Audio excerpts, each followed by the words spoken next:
And stunt-wise, I did a fair few of the stunts, but I also had a really brilliant stuntman in Hungary and a formidable stunt director who created all these brilliant moments. So.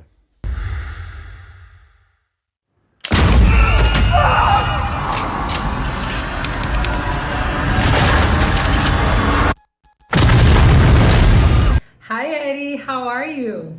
I'm good, Rafa. How are you?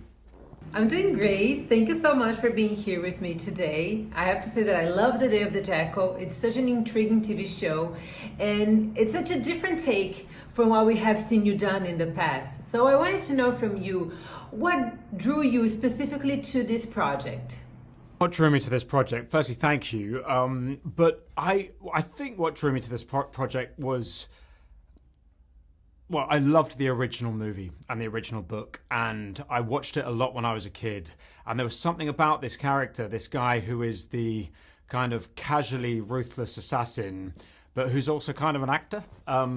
He shapeshifts, he changes his languages, his physicality, the way he looks, the clothes he wears, that kind of appealed to the actor in me. And I love this genre of sort of espionage assassins.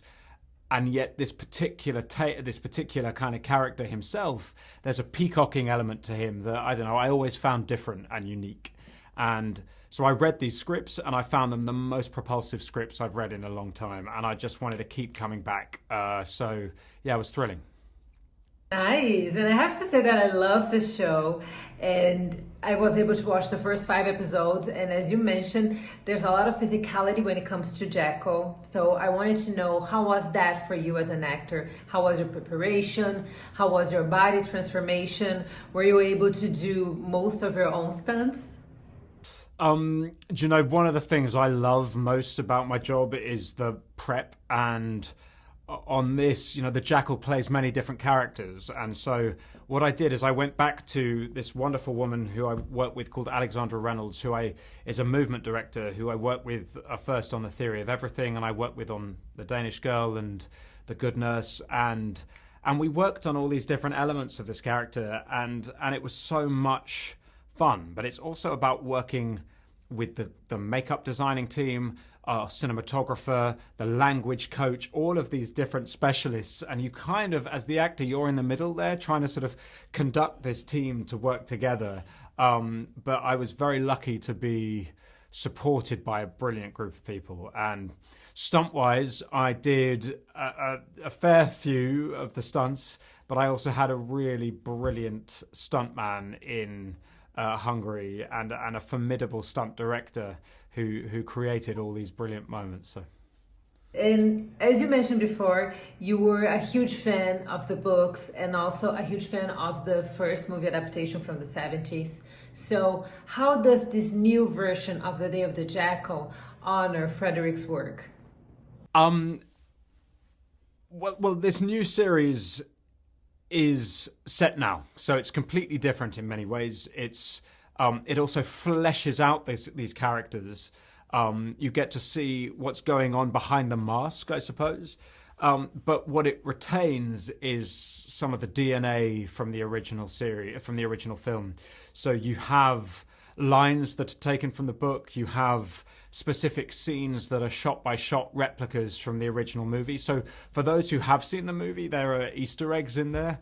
But I think what it retains at its core is that kind of the DNA of who the Jackal is. There is a kind of like a casual ruthlessness to him. There's an elegance and a refinement. Like he's almost, I feel like he's a character who's made up with the minutiae of a Swiss watch. And he's also someone that plans meticulously. And what I love in the original movie and what we retain here is you see him setting up all these dominoes to then kind of flick them, and you as an audience get to watch them unfold in quite a cathartic way. Great. And you mentioned a lot about cinematography, and there's a lot of work with cinematography here and makeup, especially because you transform yourself in many different characters. So tell me, what was your process as an actor to become each and every time a different persona. I love that right at the first episode you become someone completely different, and the makeup is so good. And not only the makeup, I really love your body language, the way you move through the first episode. It's amazing. It shows a completely different perspective of yourself on screen. I love that. So walk me through that. Oh, thank you. You know, the thing about it is it's a process and it takes time. And sometimes films or TV series don't allow you that time. And I was very lucky on this that I had it. And because you start all of these things, whether it is the makeup or the movement or the costume, they kind of all have to work in tandem and they all have to listen to each other, so you can make progress in the movement, but that then needs to be married by work in the costume department, for example. Or suddenly you put a camera on it and shoot it and you realize it looks odd from a specific angle, but it works better from another angle. So it really is a process, and if you can approach that process methodically and gently without feeling like you've got to find success quickly, I think the best results come. And in this particular project, I had the time to prep it.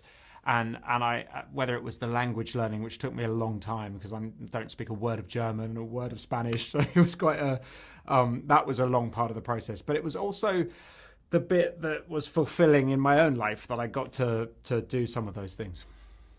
And wrapping up our interview now, you mentioned that you are a huge fan of political thrillers, and I have to say that I love me some political thrillers as well. So tell me, what are your favorite political thrillers, movies and TV shows?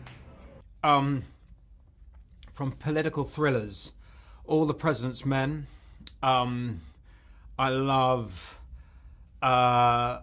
I suppose could you call Spotlight a political thriller? I suppose it's more a journalistic thriller. Those are two that spring to mind. TV show wise, I mean, it's not. I mean, maybe it is a thriller, but I was obsessed with The West Wing. That was a series that I just couldn't get enough of, and when I worked with Aaron Sorkin on the trial of the Chicago 7, and that was kind of a big moment for me. So yeah, those are a few. I like to win. So do I.